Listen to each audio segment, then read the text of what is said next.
você também trabalha e que me interessa, que é aonde que entra a simulação?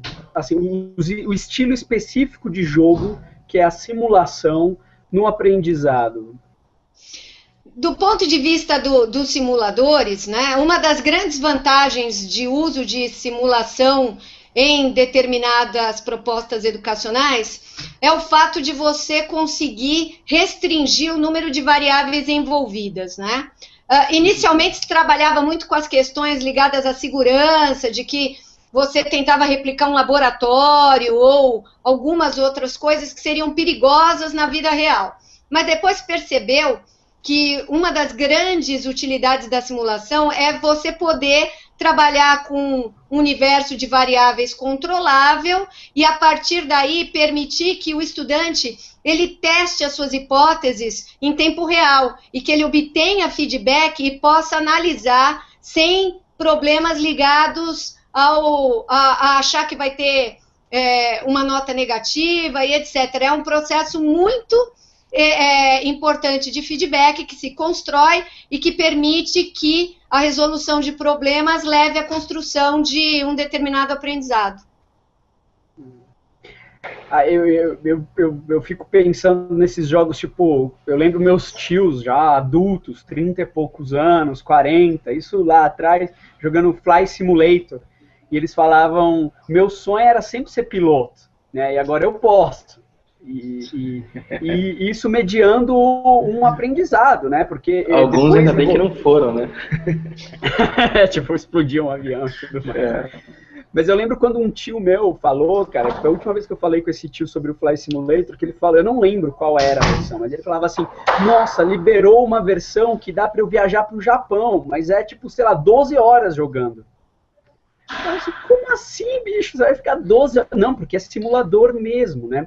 E aí, só fazendo um parênteses com isso, eu fui para... Ano passado eu fui para a Universidade de Los Angeles, na Colômbia, em Bogotá, e conheci um professor, um grupo de pesquisa lá, que eles criam simuladores para o exército treinar, combater as Farc.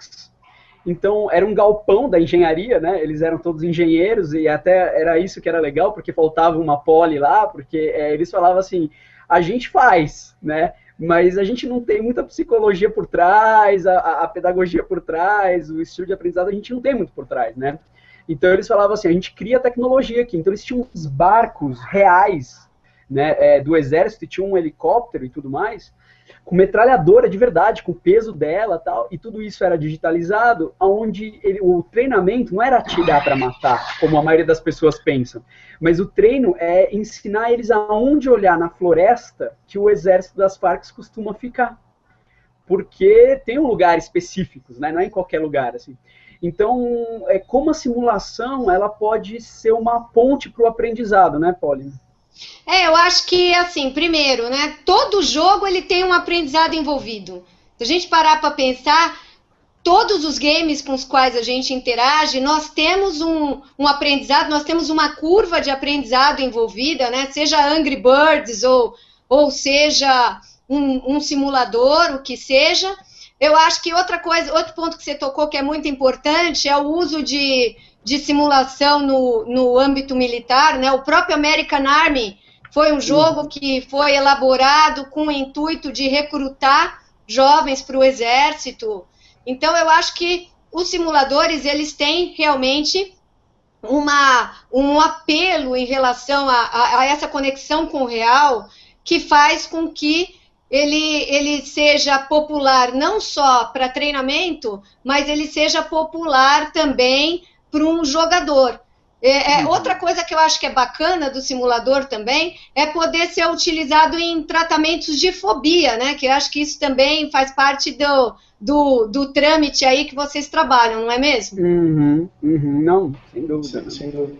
Mas eu acho que tem um ponto importante, que é a diferenciação entre uma prática que ela é simplesmente simulada entre um ambiente que ele já é gamificado, né? E eu não sei bem, porque eu nunca estudei muito sobre isso, mas eu tenho a impressão de que a aprendizagem pode ser mais interessante e até talvez mais prolongada ou mais rápida em ambientes gamificados pela própria característica dele, né? Não sei se vocês têm algum tipo de estudo nessa direção.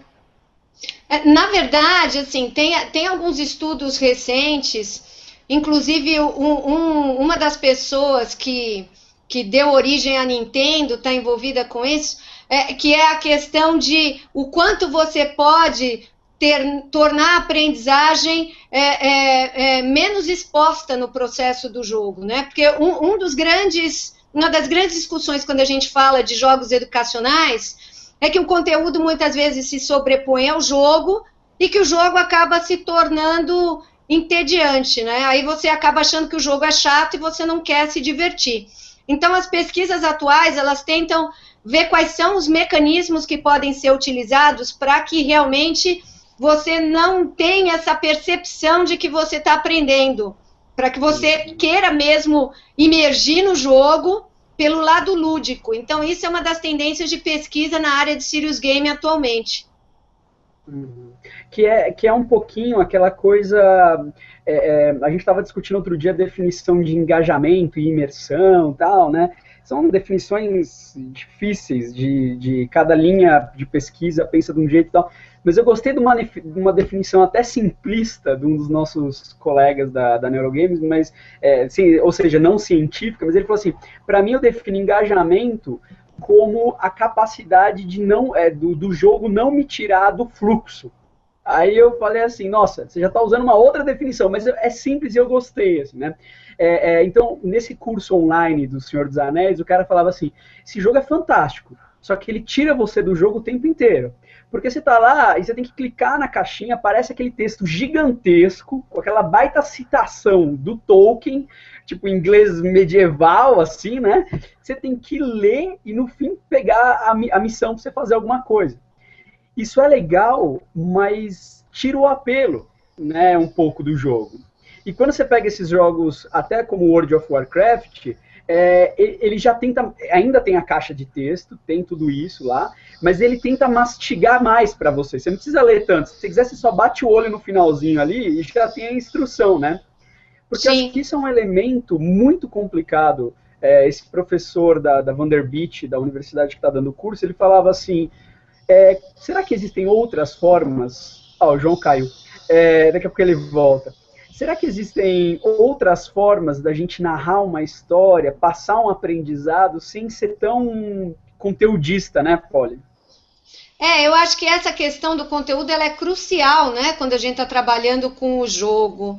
E eu vejo assim, né, você falou de engajamento, falou de fluxo, acho que valia a pena depois falar um pouquinho, né, sobre teoria de fluxo para o povo que vai ouvir, né, que talvez não conheça esse lado de psicologia, que é fundamental na área de games, né, um dos livros que está presente na maior parte das bibliografias da área. Eu vejo assim, eu acho que do ponto de vista da narrativa, teria que se tentar trabalhar cada vez mais com a construção de universos e com questões dentro do jogo que você tenha que ir pesquisando mais aos pouquinhos, tipo um trabalho meio de detetive ali naquele contexto para você conseguir avançar o seu personagem e que você vá juntando as pecinhas e essas pecinhas, de certa forma, tenham lá uma pílula de conteúdo e que você vai associando e combina para fazer alguma coisa. Porque realmente, quando a gente apresenta muito conteúdo, os estudantes saem correndo, né? Eles desistem rápido, porque aquilo não tem analogia com os jogos com os quais eles estão acostumados a lidar. Eu acho que isso é uma coisa que a gente, como game designer ou como avaliador de jogo educacional e etc., tem que pensar. A gente tem que tentar trabalhar o mais próximo do que já são os jogos que encantam essa moçada. Essa moçada, né? Não, sem dúvida. E eu acho que esse fator que você tá trazendo, né, e é isso que eu acho que é bonito do videogame, o que eu tento passar quando a gente dá uma aula, quando a gente discute, quando a gente conta para um pai, para um professor, que o videogame ele tem todos os elementos, eu acho que ele é muito um grande avanço da sociedade em forma de planeta, como um todo, né? Porque você tem a narrativa, a literatura, a linguística, psicologia, educação, artes gráficas, música. Você tem uma somatória de tudo isso que está ali, né? Sem dúvida, né? Eu diria que ele é um elemento convergente até apropriando um pouco do que o Jenks fala, né, de convergência, ele vai realmente convergir uma série de mídias, ele vai contar uma história, apesar da gente sempre ter aquele embate entre ludologia e narratologia, mas mesmo que seja apenas uma linha narrativa mestra, ele sempre vai ter, né? E com tudo isso, você pode explorar e analisar esse jogo também sob diferentes aspectos, que é o que a gente procura fazer no meu grupo de pesquisa. A gente procura olhar para o jogo a partir de um determinado elemento e tentar compreender como é que aquilo se dá no momento do jogar, no ato do jogar. E como isso enriquece a experiência do jogador. Não, exato. Eu acho que são essas questões que os pesquisadores estão se debruçando um pouco, né? E como usar isso, e aí que eu queria tocar num outro assunto que para mim é muito caro, eu gosto muito e eu acho que a população está cada vez mais se conscientizando, é como usar todo esse mundaréu de coisas que a gente está discutindo aqui para criar jogos sérios, assim. Como que você vê o jogo sério? O que é jogo sério para você? E qual a importância dos jogos sérios? Olha. Bom, primeiro, né, eu faço até uma brincadeira com a questão dos serious games, né? Os jogos sérios, eles têm essa característica de trabalhar a educação por trás, mas eu acho que o ato de jogar, ele é sempre sério. Seja um jogo com fins educacionais ou não. Então, eu sempre gosto de trabalhar um pouco com essa questão. Jogar é uma coisa séria, né? Jogar é uma atividade que envolve um sem número de elementos psicológicos, emocionais, cognitivos, motores. E eu vejo assim, a questão do serious game, ela pode trazer esse cenário para uma coisa que é mais presente na vida desses estudantes, né? Se discute muito a questão de que cada vez menos as crianças, os adolescentes, os estudantes estão num contexto voltado exclusivamente para a parte educacional. Então, essa mesma criança, esse jovem, esse adulto, ele vai lá passar 4, 5 horas do dia dele num ambiente escolar, ou às vezes ele vai estar num homeschooling, né? Vai estar estudando exclusivamente em casa, e o resto do tempo todo ele não está aprendendo. É uma discussão que vem na área de pedagogia desde os idos lá de 90. E o que se faz com isso que essas pessoas vêm construindo nesses momentos que não são sistematizados do ponto de vista educacional?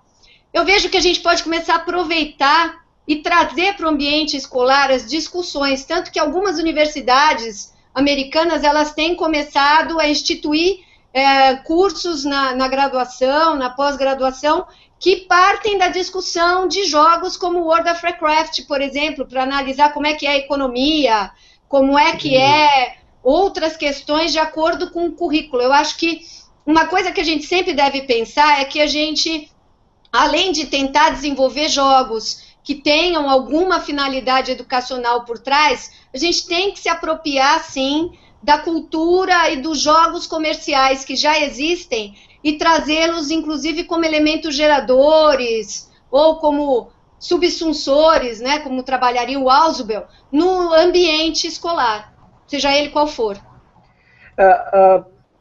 Eu acho que, assim, a última coisa, antes da gente entrar, eu acho que num assunto muito importante que é a SB Games e a criança em jogo, assim, como você acha, né? Eu acho que a gente já falou um pouquinho disso, mas eu queria só uma definição final, porque eu acho que para mim final eu digo assim, hoje, né? Mas é uma definição um pouco mais estruturada, nossa, como você acha que o videogame, que ferramentas o videogame tem para tocar no psicológico, no emocional, no comportamental, no aprendizado? Assim, o que esse videogame, o que é o videogame, Polly? Olha, pergunta complexa essa, né? Mas vamos lá. Eu acho assim, que, primeiro, o jogo ele tem diversos elementos que podem ser apelativos tanto individual como coletivamente. Então, nós temos desde a narrativa, que muitas vezes para alguns é mais cara, como é para o meu grupo de pesquisa, né? Narratividade é um dos pontos que a gente vem estudando ao longo dos anos, mas nós também temos outros que são fundamentais, como a imersão sonora, o quanto a sonoridade ela envolve o jogador, né?